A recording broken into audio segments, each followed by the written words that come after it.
If you snitch, I snitch. That's all we do here, Merkley. Sybil, NFT bridging, Sybil. Low funds, Sybil. No Sybil, you still get snitched. Ha ha ha. What's up, guys? So we got some info from LayerZero Airdrop, and they're filtering Sybil wallets. Pretty crazy how they went through it. So let's go ahead and review some information about it. So you can actually register as a Sybil wallet if you think you are. By the way, Sybil doesn't really mean that you have multiple wallets. What they're trying to say is that you have taken way too many small transaction on LayerZero and not being a real user. At least that's what they're saying. So if you have been using Merkley, gas.zip, or just bridging NFTs or worthless NFTs back and forth, then most likely you are Sybil. You guys can see here, this is from the CEO. The bullet point you should focus on is if you think you're a Sybil, you're most likely a Sybil. Okay, thank you for that information, Einstein. If you are a real user who tested Merkley or use it for a gas job, you're probably not a Sybil. So you should be good.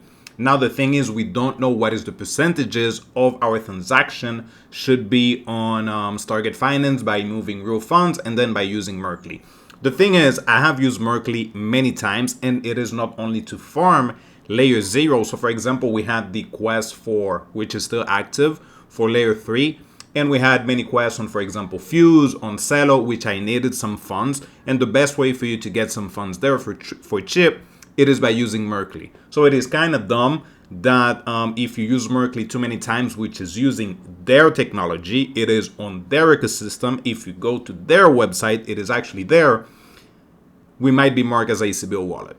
So for me, it makes no sense. Now, there is two things that is going to happen if you don't self-report yourself, is that you might lose all your airdrop allocation, but if you self-report yourself, you might not. You will receive 15% of the airdrop allocation. So let's say you have maybe 1,000 ZRO tokens allocated. If you self-report yourself, you're gonna be receiving 15%. If you don't, then obviously there is a 50% chance that you don't receive anything. Now, main question, if I'm gonna do it, I am not. Makes no sense, and here's why. In case you don't know, back in the Arbitrum days, we had a list which is still active. There's a lot of people still using it, a lot of projects, which is the HOP, Hop Protocol blacklist, which is a filtering list for Sybil wallets. So what I'm thinking is, obviously, this is not 100% accurate. I don't know. I'm just using my opinion here. If I go and self-report myself, how the heck do I know they're not going to be sharing that list with future projects? Because if they're okay with snitching, which, by the way, there is another thing we need to cover, is that you can snitch on somebody else to receive 10% of their allocation, and then they receive nothing. So we went from play to earn, from making money on crypto, and now we're snitching on somebody else. This is dumb as fuck. I'm not gonna be snitching on somebody else.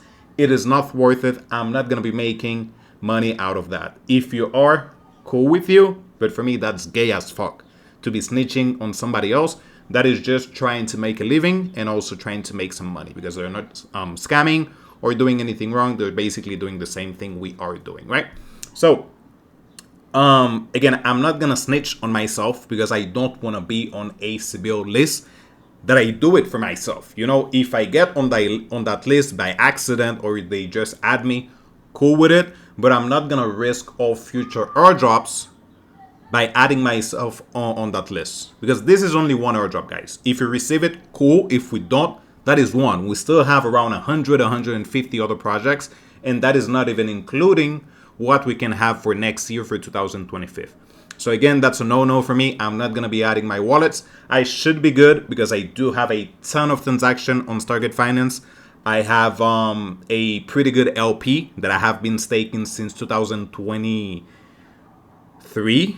Starting 2023, I think I staked my funds for around 14 months, something like that. So again, I know that I'm doing all the right things. If I don't receive it, that's completely fine. We move on. So other information, let's see if I have somebody else. Something else, not somebody else. So Merkley, they will be releasing a tool for you to check your past activity on Merkley. So what you can do is, for example, if you go to LayerZeroScan.com, you can see your total transactions there. And then once the activity checker on Merkley is up, what you can do is do a comparison of your total transaction versus the amount of transactions on Merkley, and then you deduct if you want to self-report yourself. But again, I don't think it is worth it. I'm not really into it because I don't want to mark myself as a Sybil for any future airdrops. So basically that's the case. There is a lot of hate right now on LayerZero. This is the website that you can go and snitch on yourself, which is sybil.layerzero.network. And you still have 14 days. So starting from May the 3rd, which is today. So 14 days, 2 weeks from today, you can go and self-report yourself. Let me move myself somewhere here. So self-reporting an address as Sybil entitles that address to 15% of its planned token allocation. No questions asked. All right. If a Sybil user does not self-report within 14 days, LayerZero Labs will move on with the following 2 phases. Phase 1, which relays their own list of identified Sybil wallets. Those who did not self-report will not receive nothing. That is on May 18. Okay, so that is the list, the date for the list.